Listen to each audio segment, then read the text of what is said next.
कोई भी अड़चन अब हमको प्रयास नहीं करना उसको दूर करने का, ये जिम्मेवारी हमारे प्रभु की है।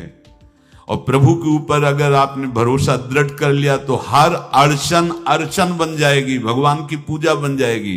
पर देखो, इस बात को लेकर के हमें अशुद्ध आचरण नहीं करना, गंदी बात पे नहीं उतर जाना कि आप बचा लेना जो भगवान हो। तो नहीं बचाएंगे, हम तुम्हें बता रहे। अगर उनको चैलेंज करोगे ना कि सत्संग में सुना है कि आप बचाते हो, बचा लेना भला, तो नहीं बचाएंगे। क्या करेंगे?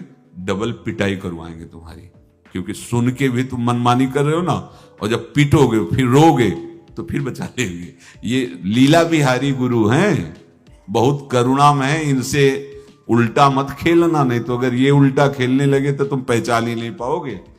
कह रहे हैं अपने आचरण को जानबूझकर अशुद्ध ना करो, तुम्हारी सारी बुराइयों की जिम्मेवारी हरि ले लेंगे। शब्द पर ध्यान दीजिए, जानबूझकर तुम अपनी बुराइयों का प्रयोग मत करो, तुम्हारे में जो बुराई है वो श्री हरि स्वयं स्वीकार कर लेंगे। वो ठीक है, जैसे आग में मल पड़े या चंदन या लोहा पड़े या लकड़ी, आग सबको अपना रूप दे देती है, ऐसे हर बुराई हरि में जाके परम सद्गुण बन जाती है। हम जितना अपने आप को अच्छा बनाने का प्रयास करेंगे, ये संसारियों के समझ में नहीं आएगा, परमार्थ के पथिकों के लिए बात है, और यही विश्राम हो जाएगा। हम अपने आप को जितना अच्छा और बड़ा बनाने की कोशिश करेंगे, उतना ही हमारा प्रयत्न हमको नीचा गिरा देगा। यदि हम अपने को भगवान के आश्रित कर करके उनके नाम का जप और उनकी आज्ञा पे चले तो इतने अच्छे बन जाओगे, बिस्तरे सब जग विमल कीरति साधु संगति नाटरे। इतने महान बन जाओगे कि विश्व आत्मा भगवान जब हृदय से लगा लिए तो जा पर कृपा राम की हुई, ता पर कृपा करे सब कोई। स्वामी का प्रभाव दास में आ जाता है। अरे एक साधारण कीड़ा भृंगी अपना प्रभाव दूसरे कीड़े पर डालकर उसे भृंगी बना देता है, तो भगवान का नाम गुण रूप लीला धाम तुम्हें ये नहीं प्रदान कर देगा? भगवद आश्रय लेते ही जिसके भय और विषाद नाम जप से नष्ट हो गए, नाम जप और सत्संग से, उसके हृदय में ऐश्वर्य भगवान का प्रकट होता है। तो बाह्य और आंतरिक दोनों वो ऐश्वर्यवान होता है। ज्ञान, विद्या, श्री, कीर्ति, शक्ति, सौंदर्य, माधुर्य ये प्रकाशित होने लगता है। बिना किसी बनावट श्रृंगार के उसके चेहरे पर आकर्षण होता है, देखते ही हृदय लुभायमान हो जाता है। ऐसा माधुर्य होता है भक्तों का, क्योंकि माधुर्य सिंधु प्रभु का चिंतन होता है। जो भगवान के आश्रित है उसे भय की तो कोई गुंजाइश ही नहीं है, कोई गुंजाइश नहीं। क्यों? क्योंकि वो भगवान सर्वशक्तिमान उसकी रक्षा में रहते हैं। बहुत छोटा सा प्रसंग है। एक नीलांबर दास नाम के महान भक्त हुए हैं, जन साधारण गृहस्थ की तरह जीवन व्यतीत करते थे। एक दिन उनको सत्संग सुनने को मिला।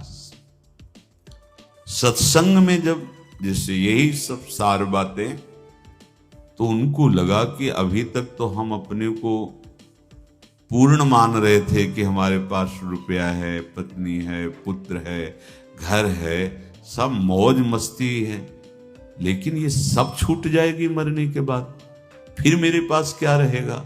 सत्संग यही अंदर आपके विवेक डालता है। बड़ा पश्चाताप उनके हृदय में हुआ।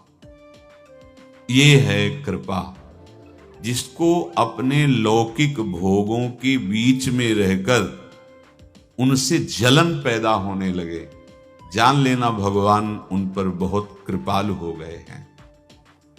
उनके हृदय में प्रार्थना जागृत हुई, प्रभु कोई साधन भजन नहीं जानता, अभी तक तो गृहस्थी के भोगों में और भोगों के संग्रह में मुझे ऐसा लगता रहा कि मैं पूर्ण हूं। चिंतन गाढ़ होने लगा प्रभु का।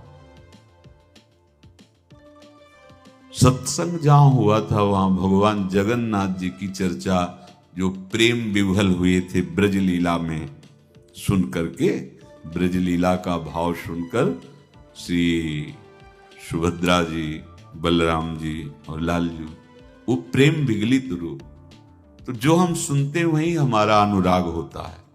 तो नीलांबर दास के मन में दृढ़ संकल्प हो गया, अब सबसे पहला जीवन का काम भर नेत्र जगन्नाथ जी को देखूं।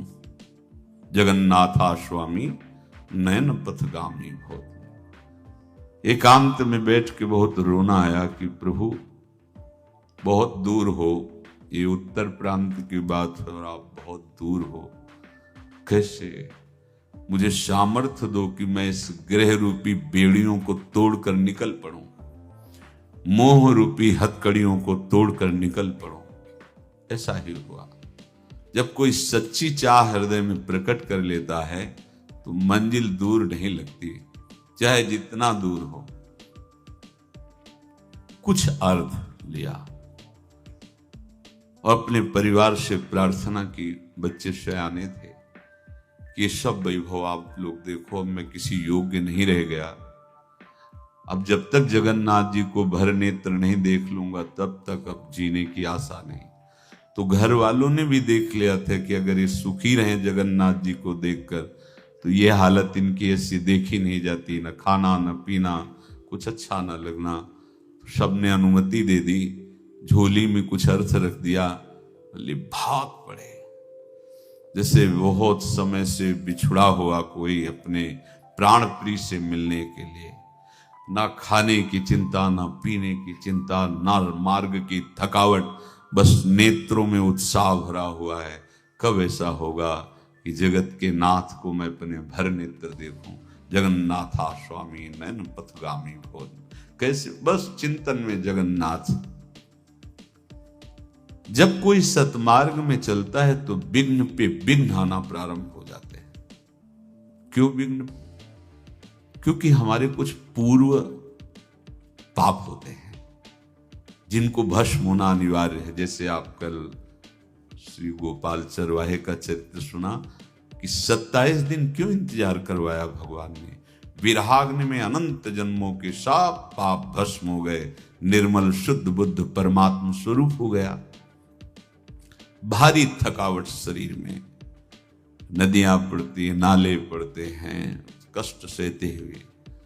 अब जब विशाल भागीरथी के तट पर तो तैरना आता नहीं था, संध्या का समय हो गया था। विचार किया कि रात भर यहां रुकना मेरे बस की बात नहीं। चैन नहीं हृदय, चैन नहीं होता हृदय में। जब वो लगन लगती है ना, लगन का काम ही होता है अगन, उसको कुछ सुहाई नहीं देता। जब हृदय में लगन लग जाती कुछ सुहाई नहीं देता। जिस पर हो तुम रीझते क्या देते यदुवीर, रोना शिशकना तड़पना आहों की जागीर, ये संपत्ति मिलती है।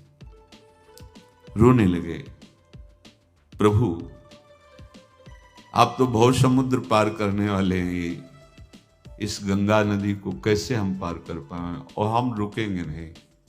अब चाहे प्राण चले जाए, तैरना तो आता नहीं, मैं पार जरूर होऊंगा। इतने में देखा एक नाविक मछुआरा मछली, वो बहुत ही दुष्ट स्वभाव का था। उस दिन उसको मछलियां मिली भी नहीं थी।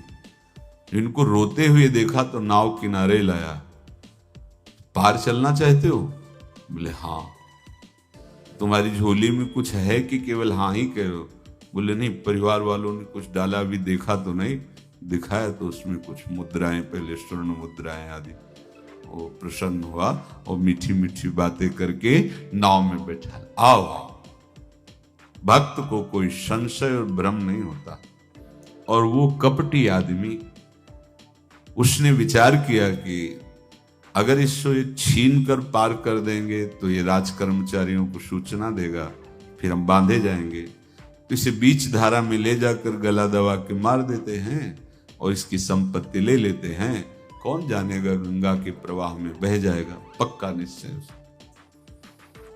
अब जब वो धारा सीधे निकलना है और वो ऐसे चला तो उनका भैया हमें तो पार होना है, आप कहाँ ले जा रहे हो? बोले चुपचाप। अब उसका रूप बदल गया।